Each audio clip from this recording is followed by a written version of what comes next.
Hey guys, Michael here from the Gay Men's Brotherhood. This month in the GMB, we are talking all about vulnerability. Now, I know this can be a heavy and uncomfortable topic for a lot of people, so today I wanted to share a quick video and story about how vulnerability can be a strength. And I'm going to actually use an example in my own life that I recently to illustrate that. So, before we begin, I want to reiterate Brene Brown, who I love, her definition of vulnerability. She says it is uncertainty, risk, and emotional exposure. So, here's the thing, we all have things about ourselves that we don't like, and we try to hide these things from the rest of the world because we fear that it will make us unlikable, that we won't belong, and that we might be rejected. And that's a very normal thing that we all have that, right? Nothing is wrong with us there.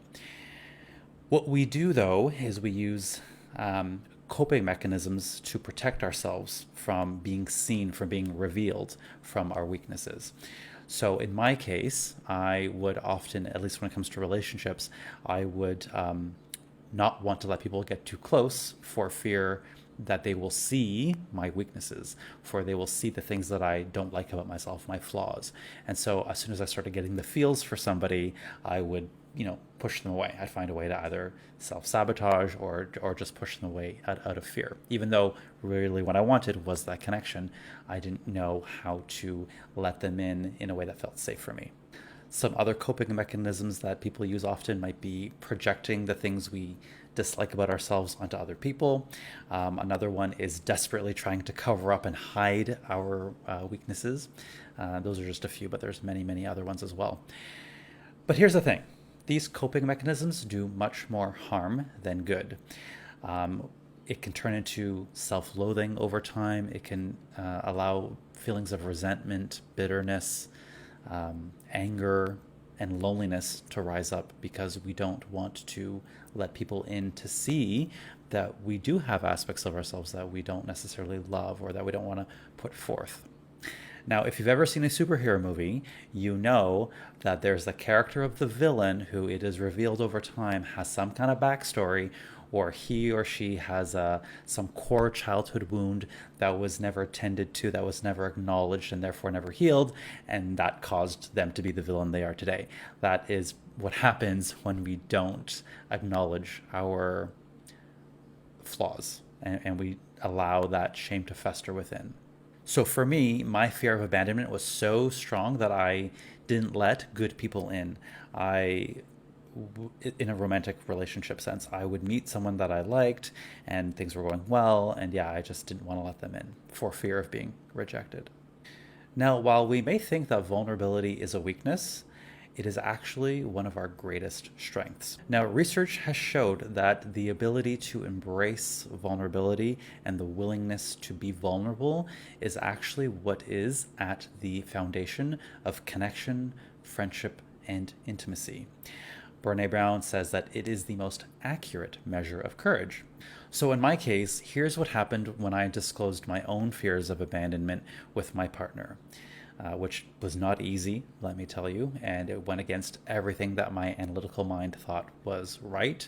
But I did it knowing that it was the only way to move us forward in a relationship. So a couple things happened for me. The first thing is, as soon as I shared it out loud that I was having this fear of abandonment, fear of rejection, it just felt like a relief to say it, to share that with somebody, especially him, of all people. The second thing was that fear sort of lost its hold over me. It wasn't as strong as it was when I was holding it inside. And that's because shame grows in isolation. So the more you don't share these things, the more that they grow. They just feed off of not being talked about. The next thing was, when I shared my fears, he actually felt safe enough to share his own fears about our relationship and moving forward. And we were able to bond much, much more deeply, having shared these experiences, having shared our fears. We had a very powerful conversation about what's holding us back, what we're afraid of, and all of the things that were kind of keeping us from moving forward in our relationship. So naturally, this allowed our connection to grow deeper, grow stronger, and then over time develop a greater sense of trust. The lesson to be learned here is that everyone out there is just as wounded, flawed, damaged, and worried as you are.